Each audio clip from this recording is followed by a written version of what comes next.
목회자와 성도가 소통하는 자리가 설교의 자리라고 생각합니다. 그래서 목회자가 무엇을 고민하고 있고 어떤 비전을 가지고 있는지, 또 성도님들이 무엇 때문에 아파하고 즐거워하고 있는지를 나누려고 그런 설교 가운데 노력하고 있습니다.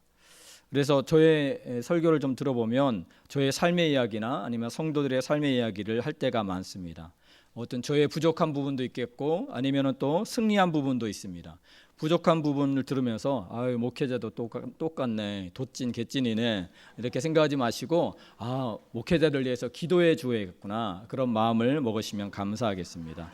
그리고 또 승리한 부분을 들을 때면 자기 자랑하는 구가 아니라 정말 하나님이 자랑하고 있구나, 하나님 역사하심을 말씀하고 있구나라고 생각해 주시면 감사하겠습니다.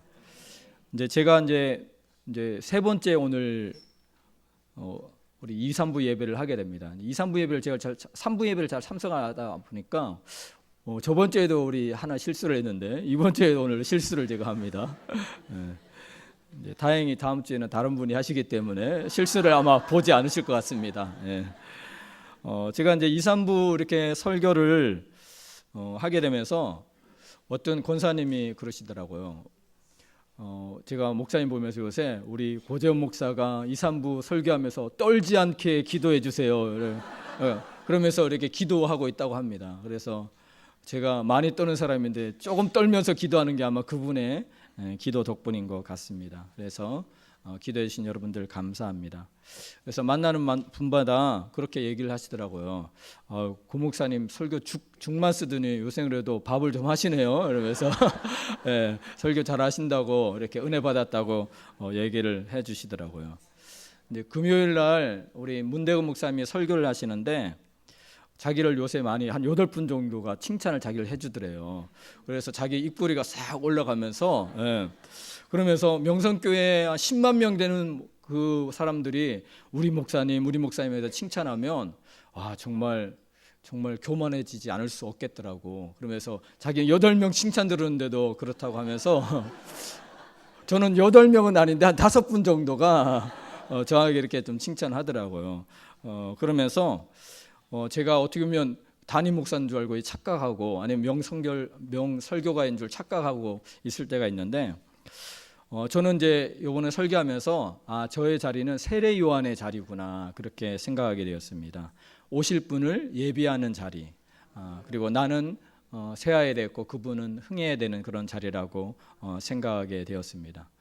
근데 가만히 보니까 제가 이렇게 흥하려고 아니면 은혜와 성도님들에게 행복을 끼쳐야 된다는 그런 생각에 하나님을 의식해야 되는데 우리가 성도님들 너무 의식하면서 좀 이렇게 과장되게 하는 그런 모습들을 보면서 사울 왕이 왜 그렇게 인기에 집착하고 왕의 자리에 연연해 있는지 사울의 모습으로 가는 저를 보면서 놀라서 좀 회개하기도 했는데요.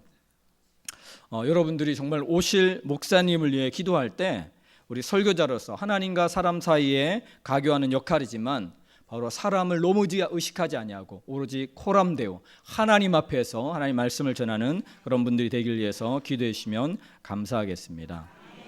그래서 이제 저의 역할은 세례 요한의 역할이기에 우리 담임 목사님의 목회자의 고충을 잠깐 이제 피력하려고 합니다. 그래야 여러분들이 담임 목사님을 위해서 기도할 때 구체적으로 어떻게 기도해야 되는지 알 수가 있기 때문입니다. 이제 제가 이제 새벽 설교를 이렇게 맡게 되면서 한 11시에 자면은 2시 40분이 되면 꼭 깨는 거예요. 그러면서 그 이후로는 잠을 잘 못 자고 계속 지쳐기면서 이리 지쳐가면서 숙면을 못 하게 되더라고요. 그래서 이제 새벽 예배 끝나고 나면은 이제 1시간 정도 기도하고 나면 예전에는 정말 자전거 타고 창동 구장까지 막 달려가서 막 축구하고 그다음에 배드민턴하고 막 이렇게 운동했는데 요새는 그냥 새벽 예배 끝나고 나면 그냥 콕 꾸꾸러지는 거예요. 그러면서 이 아무나 담임 목회자는 하는 게 아니구나, 아무나 이게 설교하는 거 아니구나, 이렇게 생각 들더라고요. 그러면서 우리 원로 목사님 너무 존경스럽게 생각됩니다. 그래서 여러분들이 새로 오실 목사님을 위해서 기도할 때 체력을 위해서 우리 영역을 위해서 우리 기도해 주시면 감사하겠습니다. 오늘 말씀으로 돌아와서 하나님의 합한 사람 하면 여러분들은 어떤 사람들이 떠오릅니까? 저는 다윗이 떠오릅니다. 예.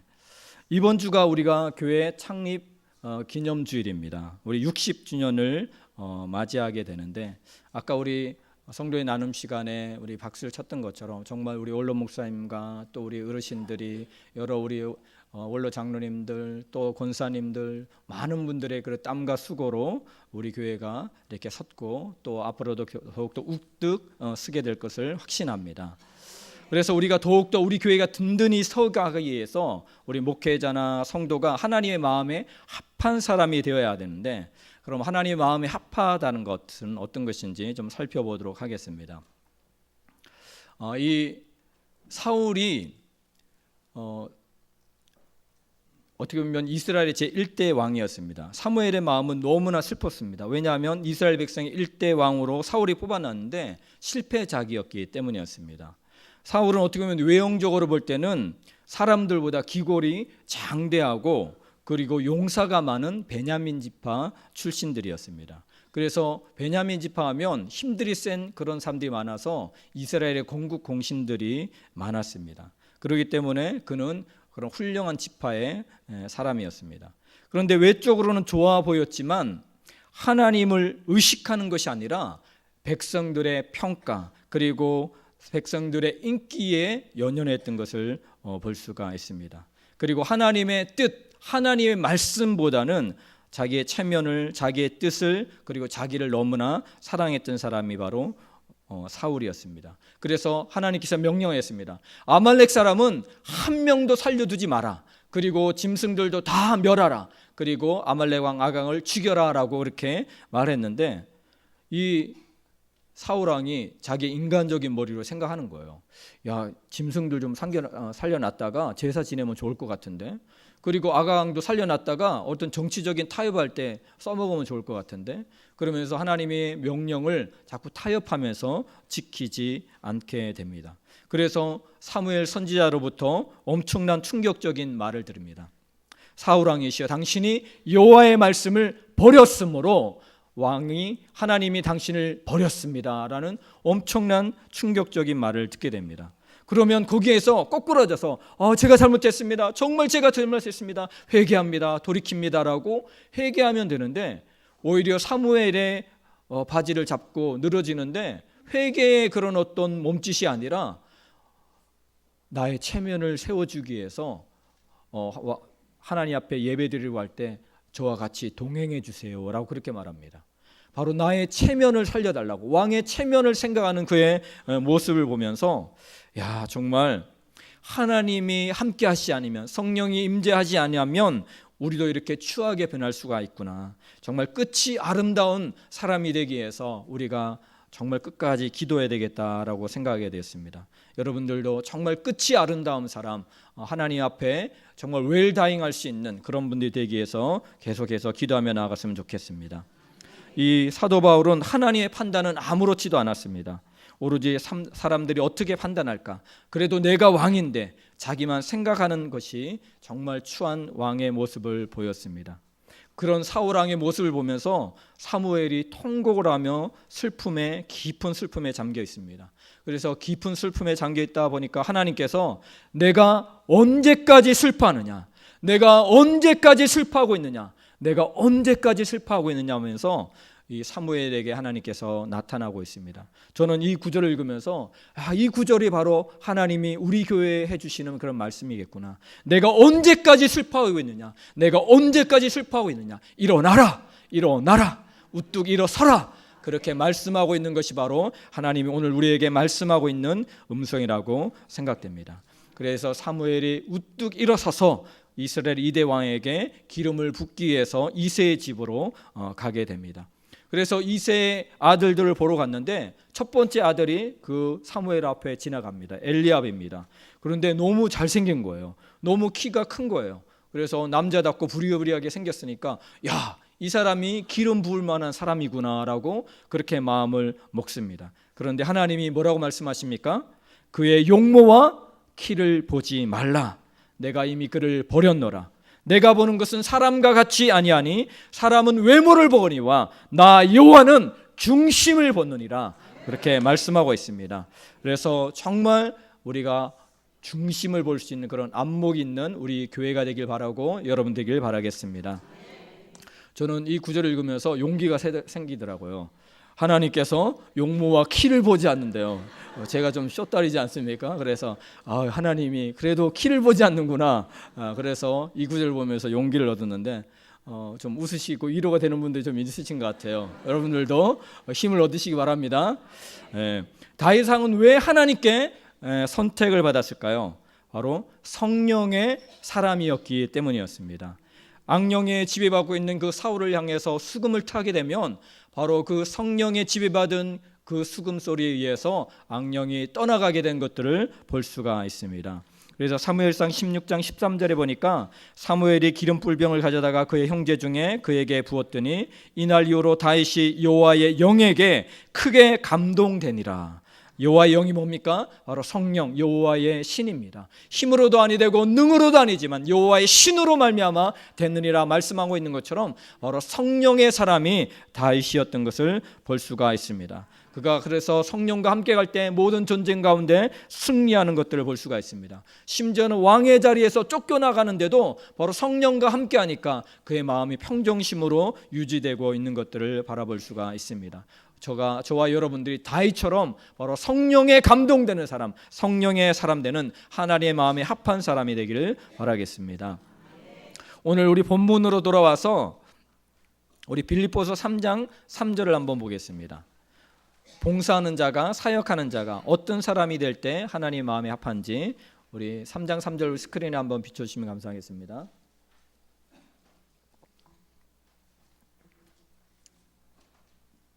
우리 3장 3절 우리 다 같이 한번 읽어보겠습니다. 하나님의 성령으로 봉사하며 그리스도 예수로 자랑하고 육체를 신뢰하지 아니하는 우리가 곧 할례파라. 아멘. 여기 보니까 하나님의 뭐로 봉사한다고요?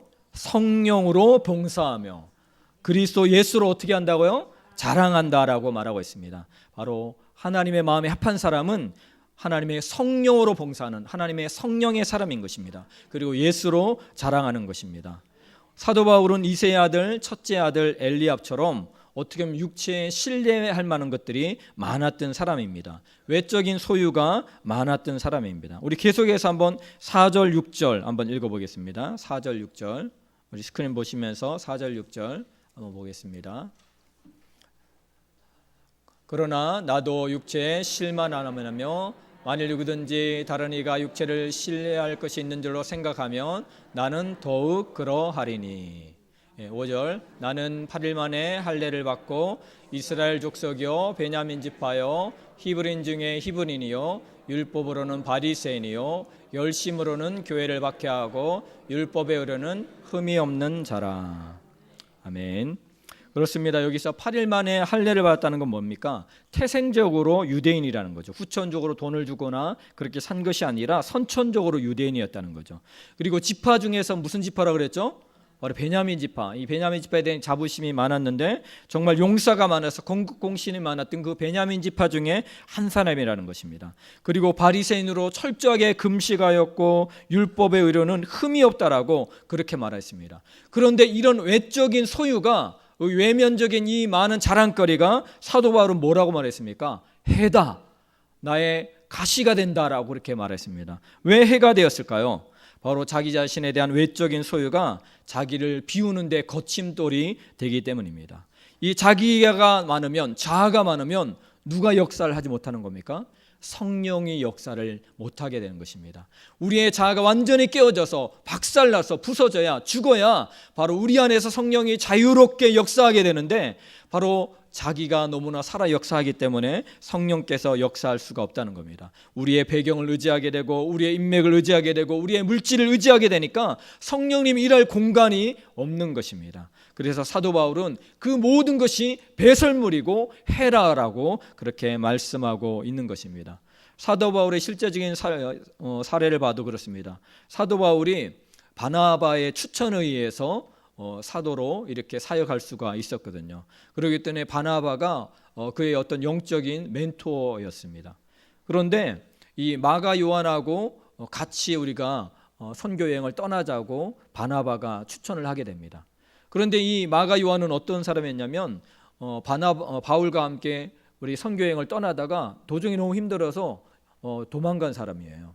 그렇기 때문에 한 번의 실패 전적이 있기 때문에 또 선교여행에 같이 가자고 하니까 안 되는 거예요. 자기가 이성적으로 판단해 볼 때 같이 가면 안 되겠다고 말하면서 결국에는 자기의 멘토인 바나바와 헤어지게 되고 심한 다툼을 하게 되는 것을 볼 수가 있습니다.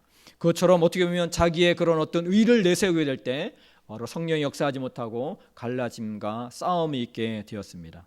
그런데 바울과 실라가 빌립보 감옥에 갇혔을 때, 아무것도 할 수 없을 때, 정말 광야 가운데서 한밤중에서 고난의 한가운데에서 자기의 완전히 의가 제로가 되었을 때 거기에서 어떻게 합니까?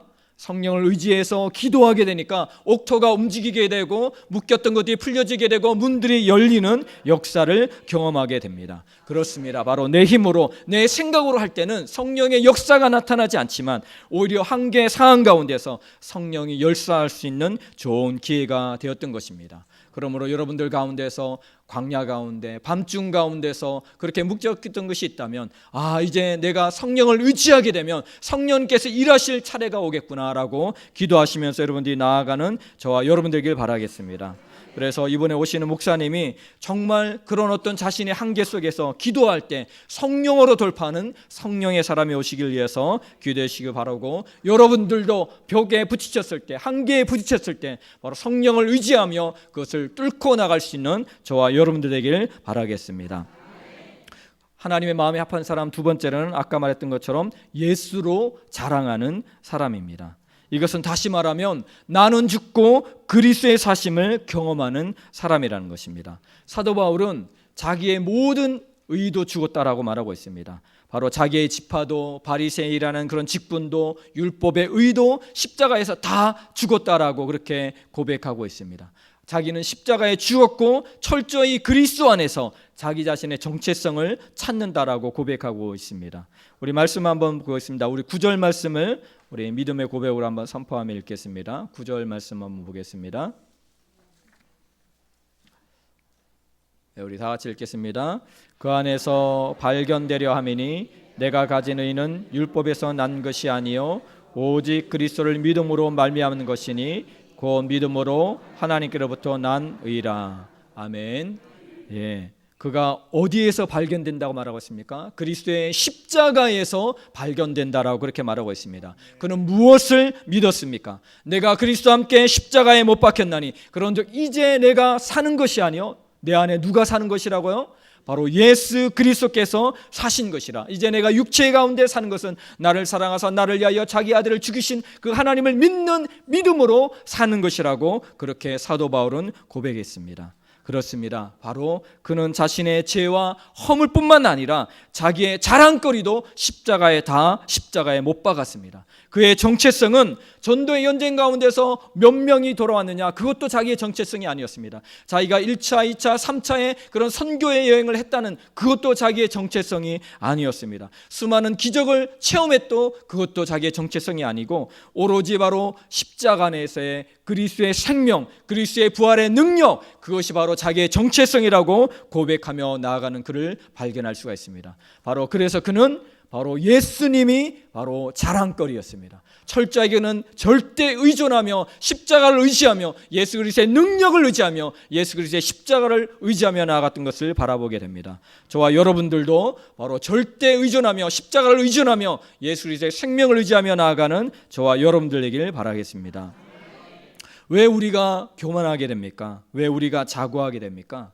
우리가 그리스도 안에서 우리를 찾고자 하는 것이 아니라 그리스도 밖에서 뭔가 대체물로 우리를 찾으려고 하기 때문입니다. 자기의 학력들, 자기의 봉사들, 자기의 희생들을 나타내기 때문입니다. 사도 바울은 자기는 그렇게 말하고 있습니다. 진정한 바로 할례파가 나라고 말하고 있습니다. 다시 말하면 나는 할례파도 아니고 나는 유학파도 아니고 나는 국내파도 아니고 오직 예수파다라고 그렇게 고백하고 있는 것입니다. 그래서 이번 우리 교회에 오시는 담임 목사님은 정말 해외판이 아니면 국내판이 그런 거 상관없이 그리스도의 십자가의 죽음을 경험하고 부활의 능력을 경험할 수 있는 그런 하나님의 마음 삽한 사람이 오시기 위해서 여러분들이 기도하며 나아갔으면 좋겠습니다.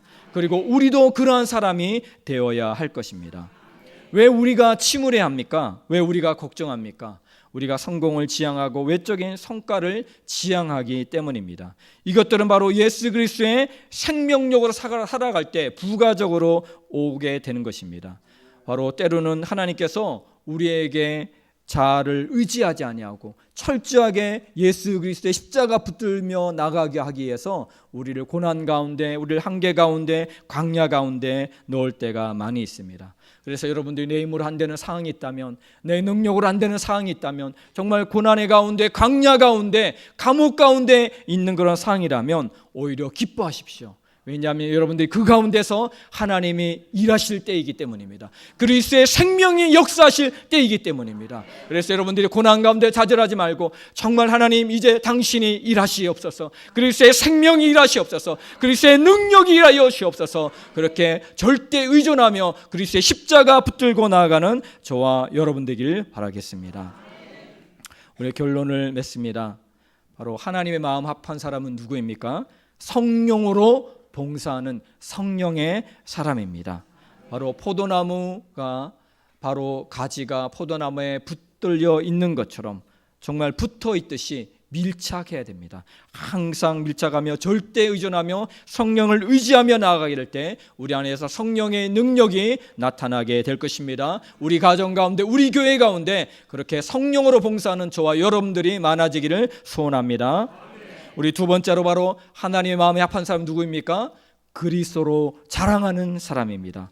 내가 그리스도 함께 죽었고 내가 그리스도 함께 부활했다라고 바로 자기 자신의 정체성을 그리스도 안에서, 십자가 안에서 찾는 저와 여러분 되길 바라겠습니다.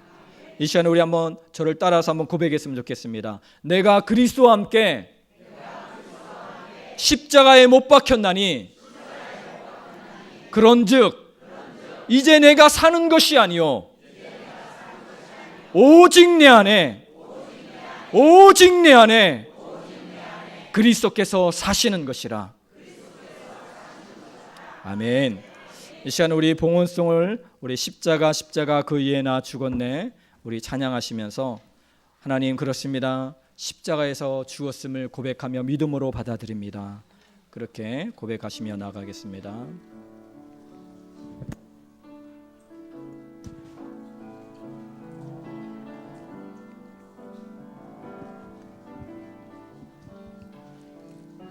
십자가